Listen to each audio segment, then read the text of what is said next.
Dobar dan i dobrodošli u još jednu emisiju Toto i prijatelji. U ovaj tmuran, kišni dan ja sam vam doveo u goste još jednoga moga prijatelja.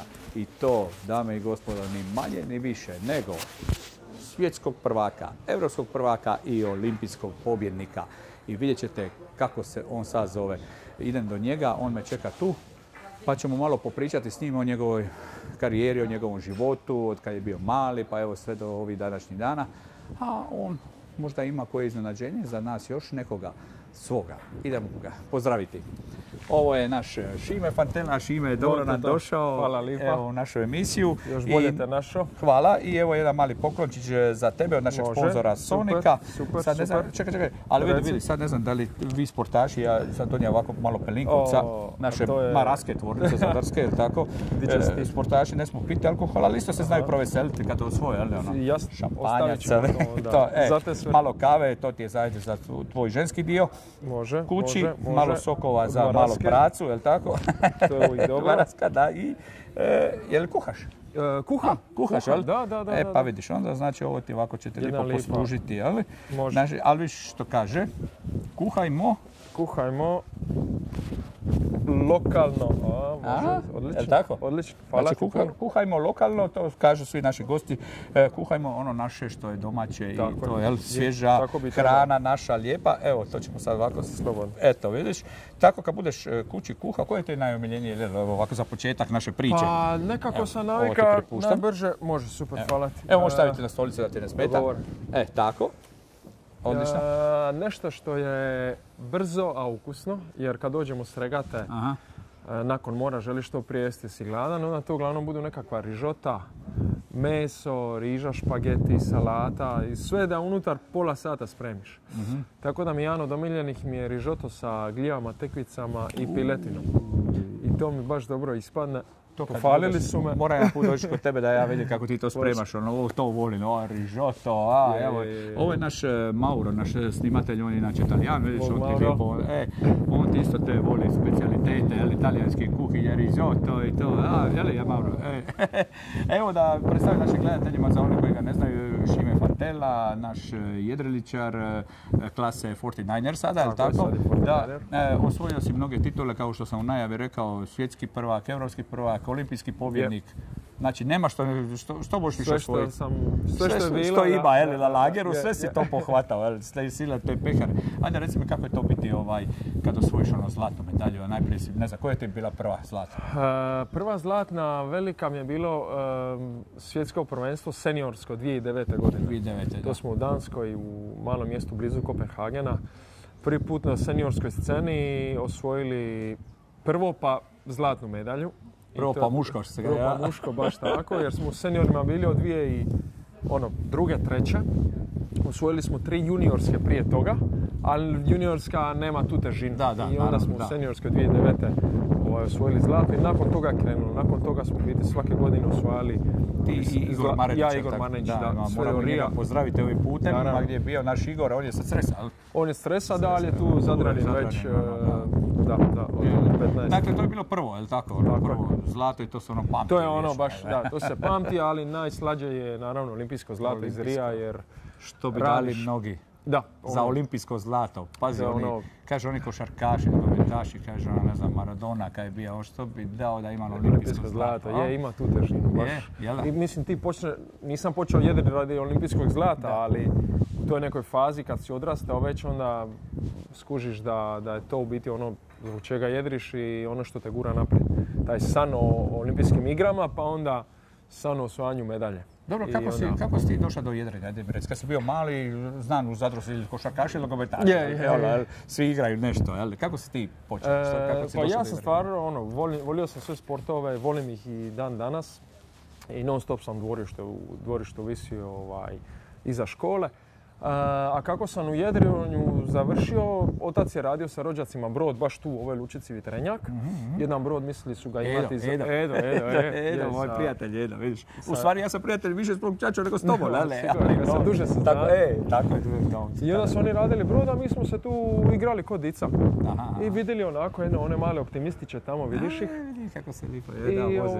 Kokade, one su kokade. Tako, neki zovu kadice, da. I onda sam vidio da oni treniraju. I onda ja sa svojim rođacima smo rekli ajmo probati, zašto ne? Koliko si ima godina? 6,5, 7. Bilo je tamo ono ratno vrijeme, 92. Tamo si naučio plivati, jel? Da se ne utopiš kad padneš, jel? Prije sam naučio. Ali je bio ono rat, tako da smo jedrili, bili ono, ajmo reći, ljeti i u mirnodopsko vrijeme. A onda za ozbiljno smo krenuli 96. Gdje su baš treninzi bili onda i zimu. Krenuli smo na regate vani, tako da sam tu imao, ajmo reći, 10 godina. Da, to je 10 godina. Dobro, ja sam te upoznao baš pravo, ali sredili smo se i upoznali se i snimali smo na jednoj gradskoj televiziji, to je bilo 2001. ako se ne varam, tako nešto je bilo. Može biti, da. 2001. godine i onda sam vidio već onda kad si, prešli ste onda u 2001. smo krenuli, tako je, 99. smo osnovali klub Sveti Krševan, a do 2001. sam jedrio Optimistu i onda se Igor preselio u Zadar 2001. I počeli smo onda mi zajedno u 470. Bravo, to je to. Tako da moguće da smo se tad upoznali. Da, tamo onda smo imali, to ti bilo, ja mislim, među prvim intervjuima, ako si tu negdje. Je, 98. su krenuli prvi, ali... već 98. Možda smo se mi ranije, mislim. A možda i ranije, ne znam, ja sam počeo tamo negdje onda baš na gradskoj, ali sad te ja znao preko oca, na bazen dolazi, Moram napomenuti da je njegov otac bio vaterpolista Zadarskog jedinstva i kako je moj otac bio trener, ja sam putovao sa Edom. Htio sam ti donijeti sliku, to sam prije rekao, htio sam donijeti sliku, ali sam zaboravio gdje smo ja i Edo na slici tamo u Dubrovniku, da kažeš prstom di ti čača. Da. Još jedan ćemo. Reci mi, znači, otac je imao nekoga ovako isto tako utjecaja na tvoju karijeru, je li tako? Naravno. On je ipak je vaterpolista, sportaš, je li?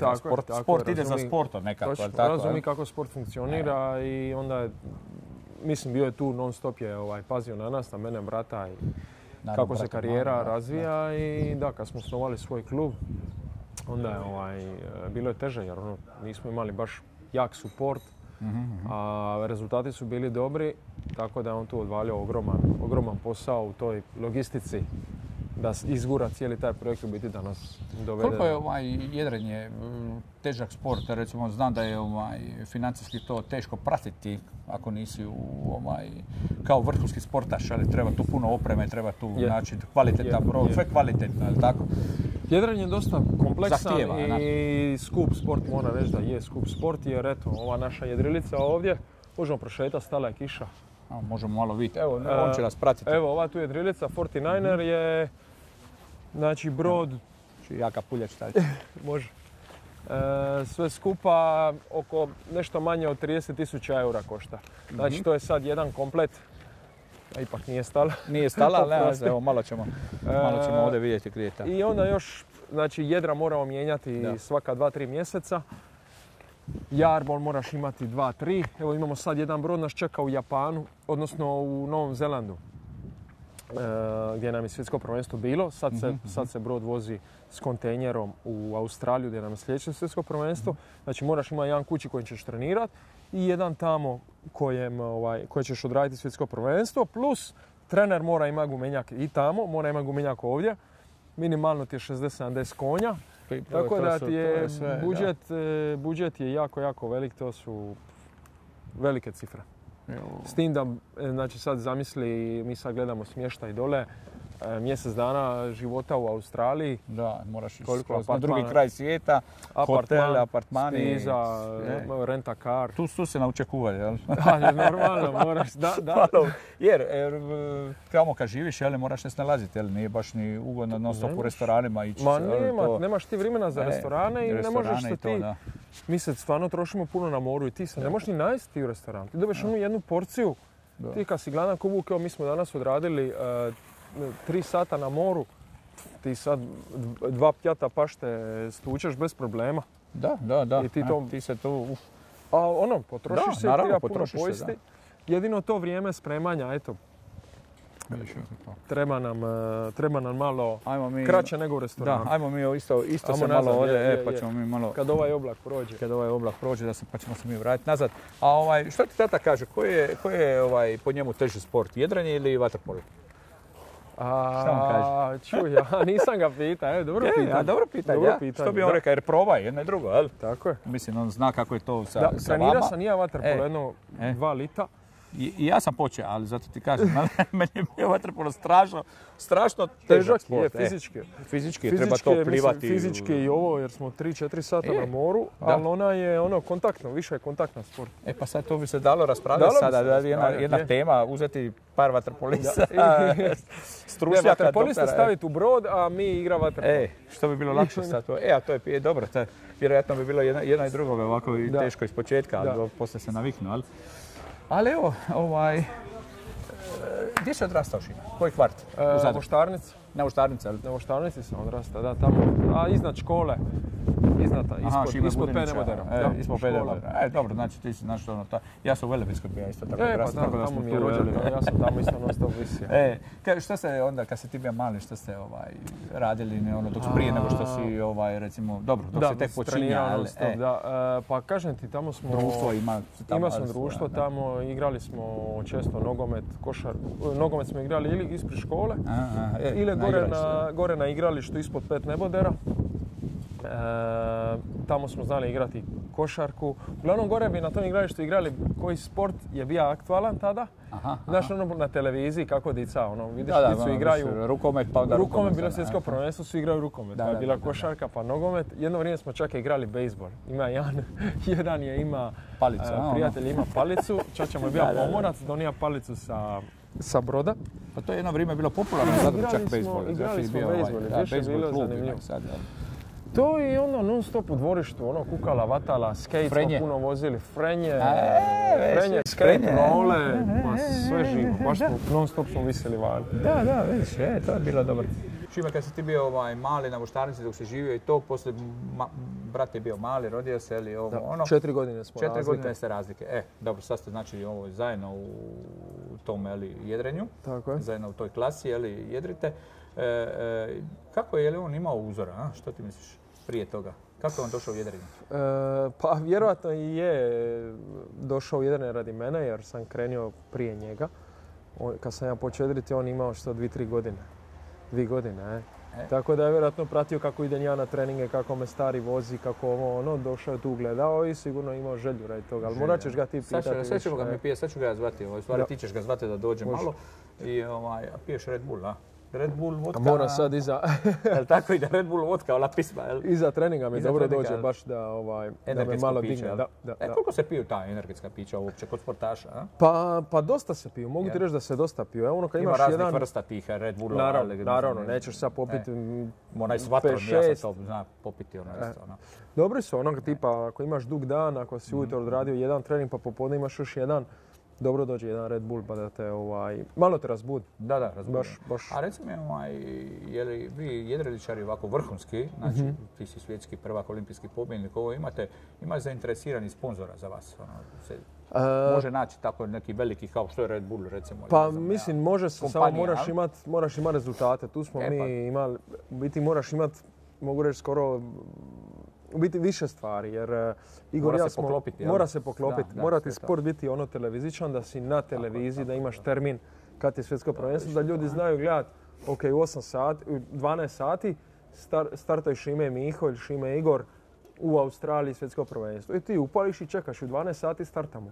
Međutim, kod nas je problem što mi ovisimo o vjetru i onda kad je zakazan start, ili je kiša, ili je bonaca i onda mi čekamo. I to televiziji ne paše. Televizija mora imati sve fiksno unaprijed, to znaš bolje od mene, dogovoreno 5 dana, 10, ne znam nija koliko. I onda mi imamo taj problem što nikako nismo na toj televiziji. Imamo super publiku na internetu koji nas prate online dok jedrimo, imamo GPS, vozimo u brodu, pa nas kamere snimaju, sad su krenuli sa dronovima. To stvarno dobro izgleda. Ne znam, si gledao finale Olimpijade, naš medal race, kada nas je Zrinka prenosila. Zrinka, da, naša Zrinka. Super, ono je baš bilo super. Baš su svi rekli koji su pratili da im se baš sviđa. Međutim, nema toliko prilike da budemo na televiziji.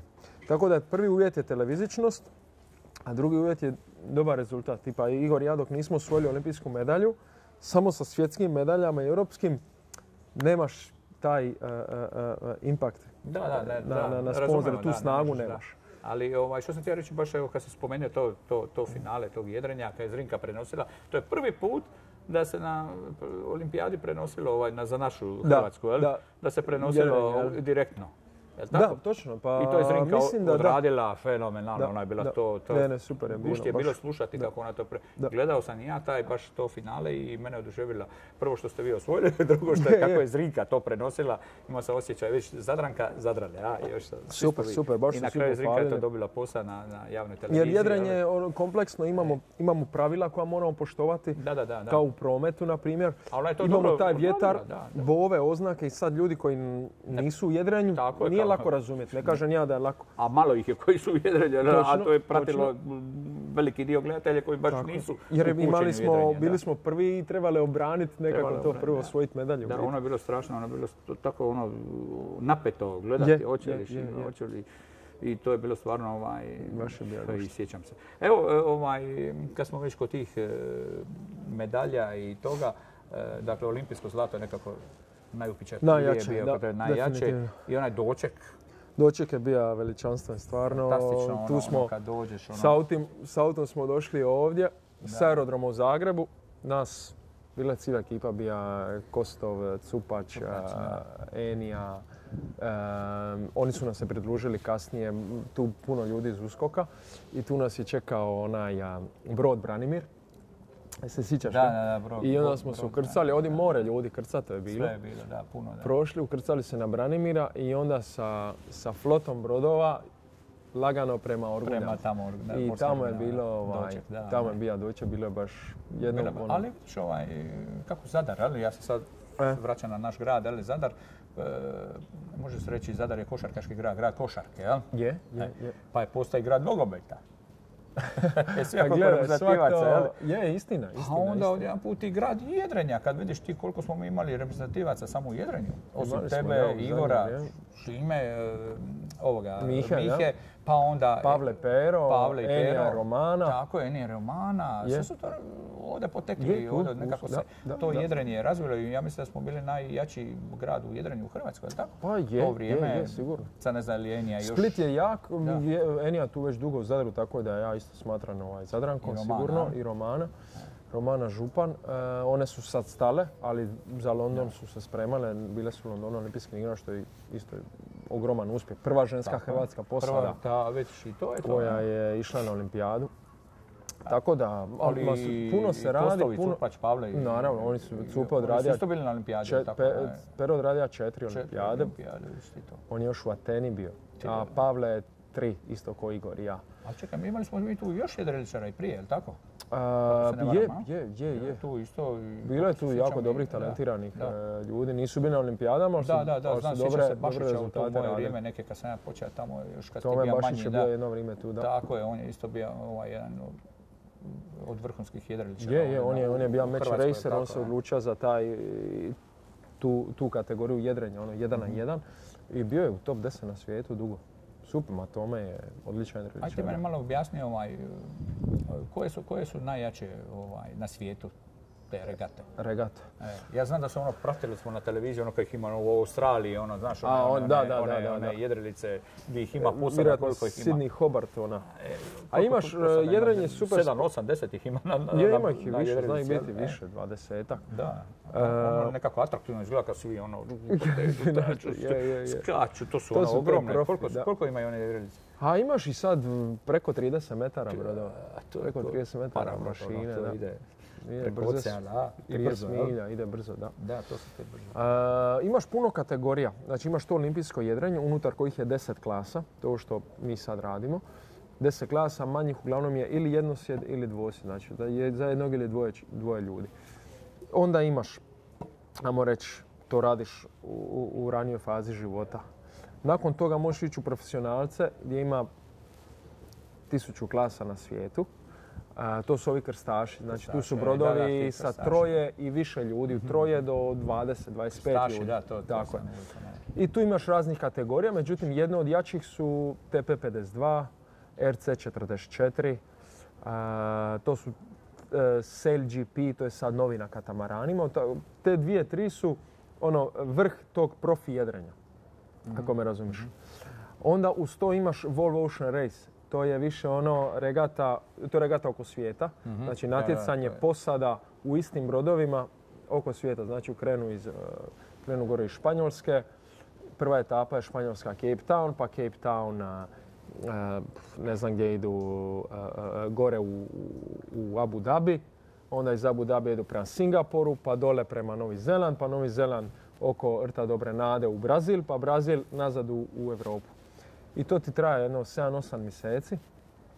I to je isto dosta praćena i popularna regata. I stvarno iziskuje velike sposobnosti jedriličara. Ajmo se mi vratiti. A krema, top profi jedrenja, America's Cup. To si čuo za America's Cup. To se događa svaki 4 godine.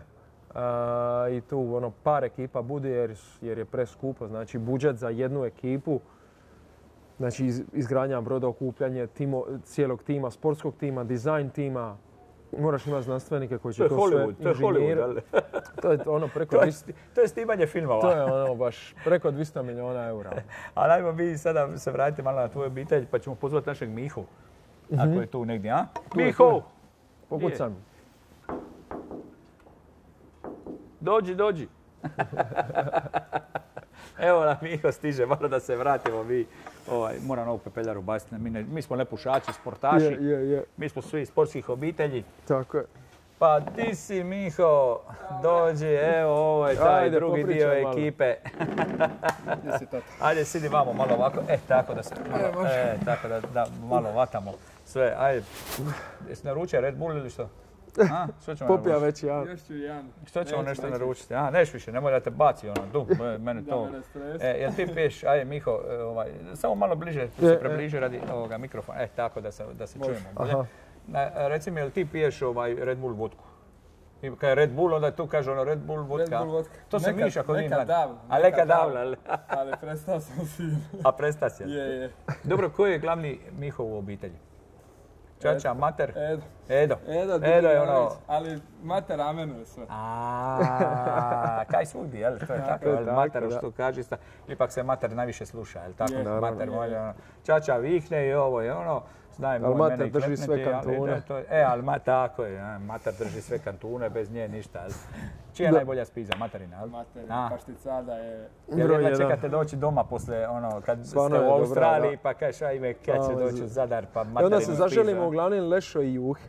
Jer kad si na regati nikad ne spremaš lešo, ne kuvaš juhu i to. Lešo meso. Ali onda kad dođeš doma juhica, lešo meso, blitva. Ništa bez našeg doma nema ovdje, Znači lešo meso, juha, to liči, još ako je riblja juha, poslije, malo to isto. To je med. To je ono. A dobro, kad ste tamo, jel vam, kad ste recimo ne znam koliko budete po mjesec dana i više, jel? Pa najčešće oko 20 dana, ali zna se zalomi da budemo i oko mjeseca. Mjesec, jel? Da. Već ste navikli, je li? Pa zna biti, mjesec dana je dosta dugo, tako da nam je prosječno 15-20 dana, što je sasvim ok. Dobro, a kad ste negdje ovako, jel vam uvjeti smetaju, recimo, ne znam, da li u Australiji kad ste ili ne znam negdje kako budete prema Africi tamo, pa ne znam, vrućine i tako dalje ili ne... Pa ima svega. Sad u Japanu smo imali baš teške uvjete, ekstremna toplina sa puno vlage. Tako da je trivalo jedno 10 dana baš za naviknut se uopće funkcionirati na moru, jer ne znam, mi bi nosili po po 5-6 litara svak vode na more, to je pića i ne bi, samo bi se znojao. Da, to je sve popija i dalje si žena, ne može se rasladiti. Da, nikako, da. Pa to uvjeti to kod nas, sad navikneš na ovu, ovako kod nas, ovu temperaturu i onda dođeš negdje, ne znam, gdje su ekstremne vrućine, pa moraš više piti, pa onda neki vjetrovi nisu kao naši jugo, ovo sad, Znači, za jedrenje sunce i nije baš nešto, da je baš sunčano bez vitra i to, Pa baš da je litnje sunce u prži bonaca, to nije lipo. Ali gušte kad je vjetrovito i sunce, onda je to ovako paše, Da je jugo ovako ko danas i da je još sunce, to je onda najviše. I da je sunce još malo, da proviri, jel? Znači ovo vrijeme odgovara. Najčešće kad svima vrijeme ne paše, tada nama. Vidiš, i to je jedrenje, a? Dobro. Kolika je povezanost, recimo, jedrenje i veslanje? Pa nije velika osim što smo, dobar i u veslanju, ali, što smo na vodi, odnosno oni na vodi, mi na moru. Ali isto naporno, jedno i drugo, ali? I veslanje isto. Veslanje je, mogu reći, fizički napornije, ali u kraćem vremenskom periodu, trkanje 6 minuta, moraju ispaliti svu snagu što imaju. A nama je regata 30 minuta, 3 put dnevno i 7 dana. Znači mi u 7 dana moramo imati dovoljno energije za svih 7 dana. Znaš što ću ti reći? Veslanje, jedrenje i svi ovi mali sportovi, Zadar je u tome, ja mislim, ne samo u tome, nego i u velikim. Zadar je grad sportaša, sporta, mladih. Zadar izbacuje te ljude u sportu, to je nevjerovatno, koliko ja pratim. Evo, recimo koliko imamo 4 reprezentativca u nogometu. Na svjetskom prvenstvu, srebrna medalja. Pogledaš samo na razini Hrvatske, 10 medalja sad u Riju. Znači jedna Argentina, zemlja koja ima milion puta više ljudi nego Hrvatska, mislim da imaju 2 ili 3 medalje. A mi 10 toga 5 zlatnih, pa ko je tu lud čovječ? Da, ali Zadar stvarno fenomen, ja sad pratim to od atletike, od Stipe Žunića, ne znam ja, ovih svih boksača, tekvando, judaša, atletičara, ne znam koji sve, stolni tenis, mi smo, pa kuglači su prvaci svijeta bili, tako isto, prvaci Europe i svijeta, kuglači. Znači Zadar ima toliko talenata da je to nešto nevjerovatno. Ovo podneblje je dobro. Da, i ovaj Višnjik, ovaj sportski centar što se napravio, stvarno, i tamo sada odrastaju novi klinci. Gušti otići sad na trening gore. Imate li vi nasljednje kad gledate ovdje ovako ili imate što ovdje tu? Pa ima talentirane djece, da, samo treba treba raditi. Treba raditi i najteže ih je zadržati poslije srednje škole. Da, treba i svi idu na fakultete, vamo tamo i onda se to izgubi polako. Jer nema, ajmo reći, novaca što se kaže u jedrenju, onda oni odlučuju ili ću faks ili jedrenje. Da. A ovdje nema DIF-a, recimo, i DIF isto puno jedan fakultet, ali taj za fizičku kulturu, ono bi puno napravio, jel? Je. Tako da neki sportači ostaju, jel? Naprimjer Stipe Žunić, bočač kugle, naš, i mora njega shvatiti s tu emisiju i on je odličan, još ih ima, ali boksači, ovi Filipi, strašni boksači, to je sve... To je, ja mislim, najteže za sportaša kad treba odlučiti idem li u baš profesionalce da se cijeli dajem u sport, pa ako ne uspijem, onda nemaš ništa jer nemaš fakultet, to je problem. Ili ćeš reći, nisam toliko dobar u sportu, idem ipak na fakultet i onda staješ. A ima dosta i onih koji su dobri, ali odluče na fakultet ići.